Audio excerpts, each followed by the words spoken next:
Welcome back to Boilers and Beyond. I'm Jordan Jones, back here today after Purdue gets its first win of Big Ten play and Ryan Walters gets his first win inside Ross-Ade Stadium.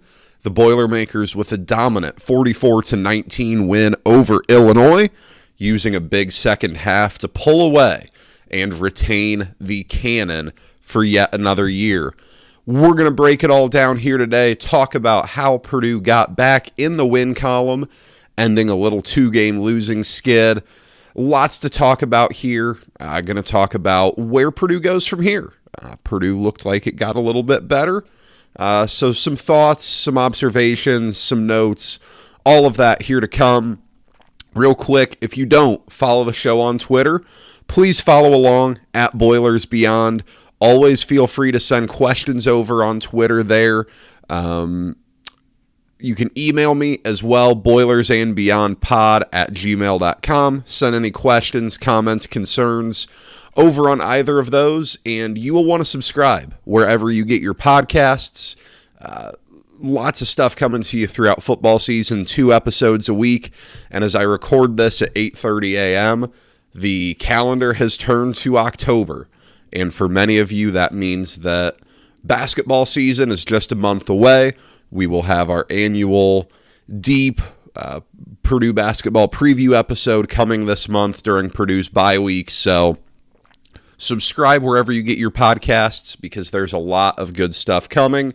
And if you enjoy the podcast, tell a friend. Referrals are the best way to grow the show. I always appreciate it. Send the show over to someone who may enjoy it. I appreciate all of you who have listened throughout the first month of this season. But Purdue gets this win 44-19 over Illinois. Purdue's continuing to dominate this series. It's funny, you look at back-to-back weeks now where Purdue gets blown out by Wisconsin, and it just feels like more of the same. But when you look at this rivalry, the I-74 rivalry between Purdue and Illinois probably is starting to feel that way about Purdue a little bit. Purdue's won 4 in a row, dating back to 2020 when Purdue won over in Memorial Stadium. Purdue's won 7 of 8, dating back to the epic double overtime win in Daryl Hazel's penultimate game at Purdue, the legendary icing the kicker that Daryl Hazel did there. And Purdue's won 15 of 19. If you go back to, I want to say the Kyle Orton days, I think that 0-1 loss by Brandon Hance was a real dagger in his time at Purdue. But Purdue has absolutely dominated this series, and Purdue needed this win in the worst possible way. I tweeted out earlier this week asking if this game was a must-win for Purdue. And like 85% of you said, yes, it was. I agreed. Purdue absolutely needed this game. I've said all along that this season is not all about the wins and losses. That's a tough way to evaluate year one. But you needed to see some progress. You wanted to see some proof of concept. And I think on Saturday you saw it on both sides of the ball. Purdue looked good on both sides. Purdue was clearly the better team. You just look at the stats. Purdue outgains Illinois, not by as much as you may think, but Purdue outgains Illinois. Purdue looked like the better team. Illinois did not look particularly good. Purdue did. Purdue was clearly the better team, and that's something Purdue really needed. Now you have the fans feeling good. You had a good crowd in Ross-Ade Stadium. They leave happy. You're 2-3. It's not exactly where you want to be. You'd like to be 3-2, but beggars can't be choosers. Purdue gets what it needs.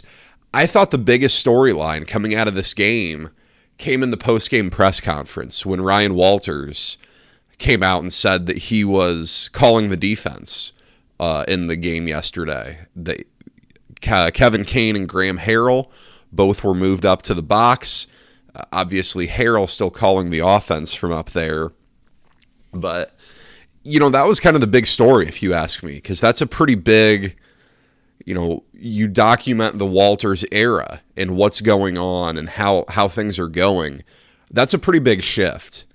And I tweeted yesterday, I have no problem with head coaches calling one side of the ball. This was kind of always something that folks talked about with Jeff Brom a little bit. I know some folks didn't always love that he called the offense and felt that it took away a little bit from his overall game management. I never minded it. You have to own your identity as a head coach. And for Ryan Walters, so much of his identity comes from the defensive side of the ball. I don't have an issue with it. And I think Purdue's defense looked pretty good yesterday. It certainly made some plays in the backfield. It was disruptive. Illinois' offensive line wasn't great, but it pounded them up front. This is not something you can flip-flop on, though.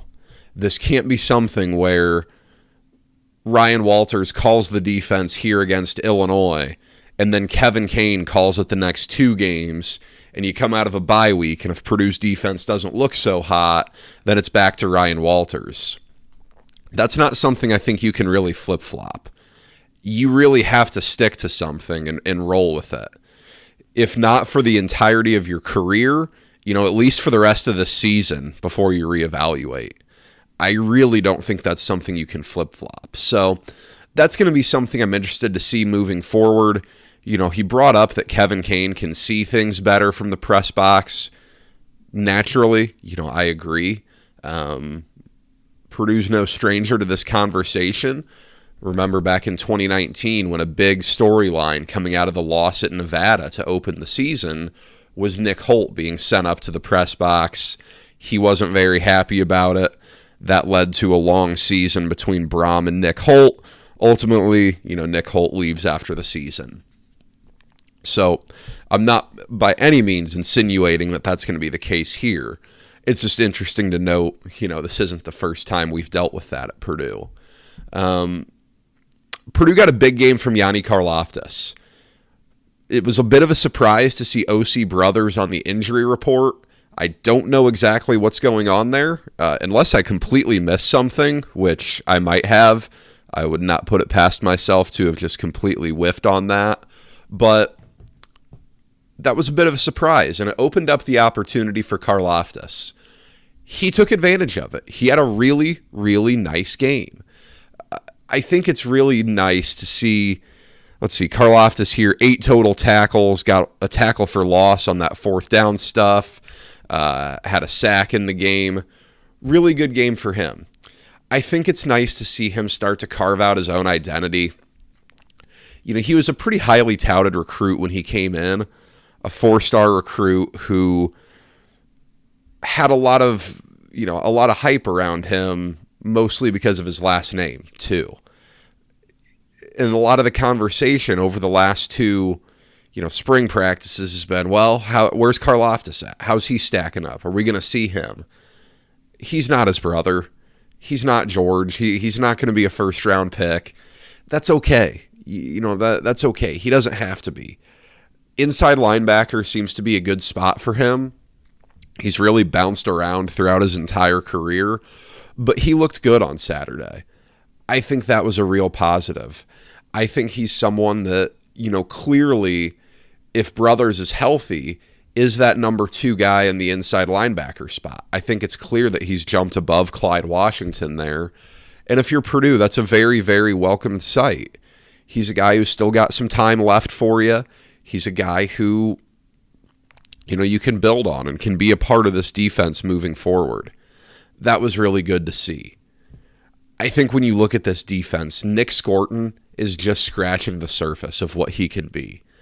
He was everywhere on Saturday. And to this point in his career, a lot of what you get from Nick Scorton is just sheer raw power. He is not a guy who has a tremendous amount of finesse to his game yet.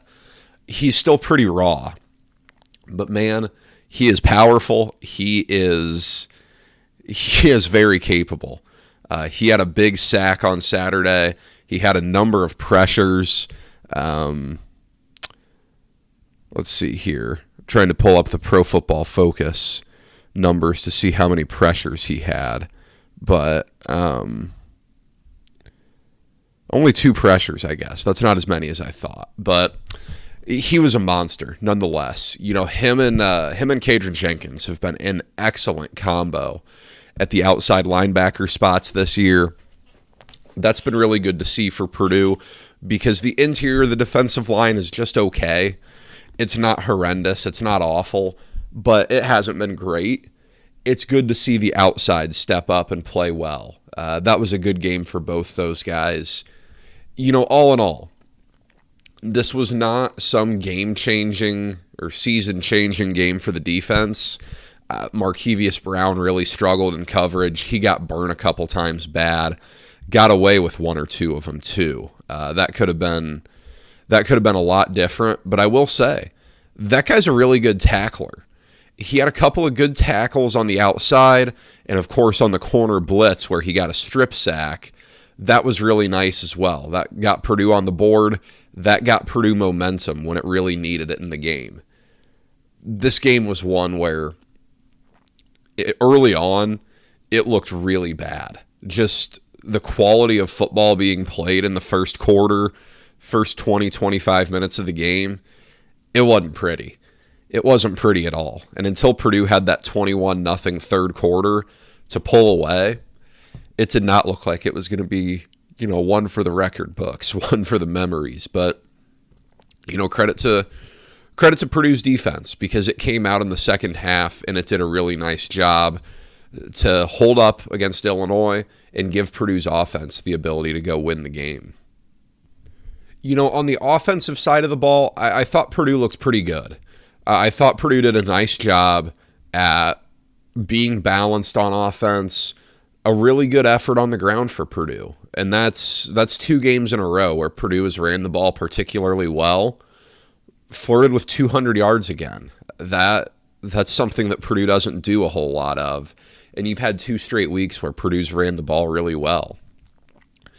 I think it's clear at this point, Tyrone Tracy's Purdue's best running back. It's not at all what I expected coming into this season.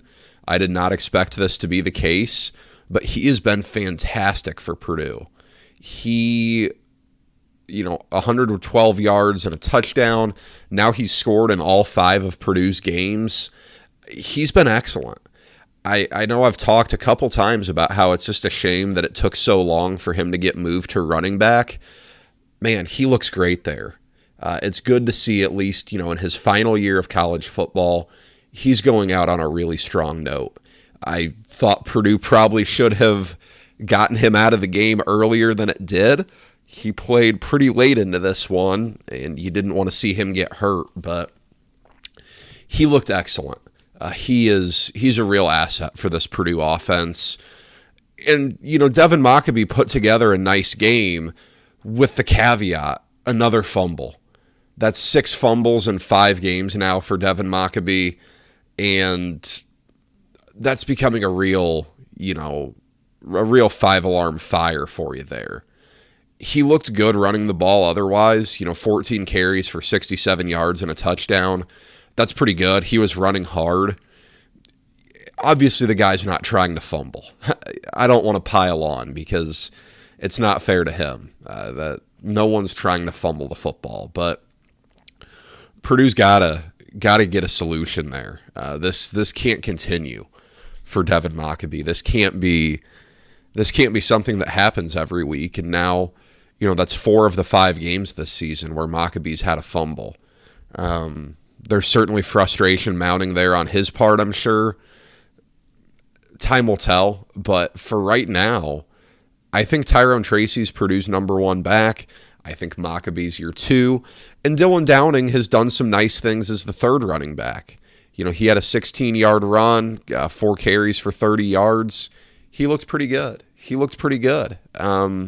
There's not much to say there. Purdue ran the ball very effectively, and I thought in the pass game, it was encouraging to see Purdue find ways to get the ball to its best player, Deion Burks. 5 catches for 83 yards. I guess the little jet sweep-ish touchdown was categorized as a pass. As I was looking at the stats, I couldn't remember if that was flipped forward or backward, but Purdue found a way to get him the ball, and he's a really, really dynamic guy. You saw him on that deep ball going up towards the north end zone. That was a really nice catch. Then he has the end-around touchdown that was nice. He's a good player. Purdue has to find a way to get him the ball more. It did. That was very promising. We still didn't see much of a rotation at wide receiver. That continues to befuddle me. Jaden Dixon-Veal got on the field a bit. In garbage time, Jerron Tibbs made his debut, true freshman from Cathedral High School down in Indianapolis. That was good to see. He's a guy who got some buzz in fall camp. He's a guy who could have a really nice career at Purdue. Something to monitor moving forward from the past game, Max Clare left the game early with an injury. No clue what's going on there. Purdue's not going to talk about injuries. We probably won't find out much until next Saturday's injury report. If it's serious, we'll probably get an update. If he's out for an extended period of time, I'm sure Walters will say something there, but that's not good to see. He's been really good. He's been a really nice revelation for Purdue this year. Garrett Miller's still kind of getting back into the swing of things, but he looked good. Drew Bibber got some action as well, so be interested to see what Purdue does at tight end, especially if Paul Paferi remains out. He has not played yet this season. Special teams, not much to say. Julio Macias looks good. Knocked one through from 40 yards. He's been solid for Purdue this year. He's been really good. We'll see what happens if Ben Freehill comes back. Does Purdue have a little bit of a competition there? I think it might. It just might. Julio Macias looks like he's got a huge leg, too. That kick from 40 might have been good from 55. That was a boot. That was pretty impressive. Hudson Card, looked solid again. 18 for 26, 217, a pair of touchdowns. He looks good. He does not look great. He does not look elite to this point. He has not had that big coming out party of a game yet. I'm curious to see if we end up getting there. I don't know that the next two games really present big opportunities for that, but this was a really good win for Purdue. This was a good all-around effort. These wins are important against your peer programs. The schools like Illinois, Indiana, we'll say Minnesota in there. You could talk me in. Obviously, you need to be better than Northwestern. But schools like a Michigan State even, as you go into the expanded Big Ten, those are the schools you're going to be competing against for that middle of the pack of the Big Ten. To be, when you just rank them 1 through 18, those are the schools you need to be better than to try to crack that top 9. It's really important for Purdue, especially a school like Illinois, who it's going to go head-to-head with and recruiting a ton, to show that, you're the better program of these two. Critically important win. Purdue needed it in the worst possible way. Purdue got it. And Illinois does not look good. I'll acknowledge that. I don't want to take anything away from Purdue here. Illinois looked horrible. Altmaier is not particularly good. He doesn't have time to do much behind that offensive line that looked absolutely terrible. Illinois ran the ball fine, but the defense isn't great.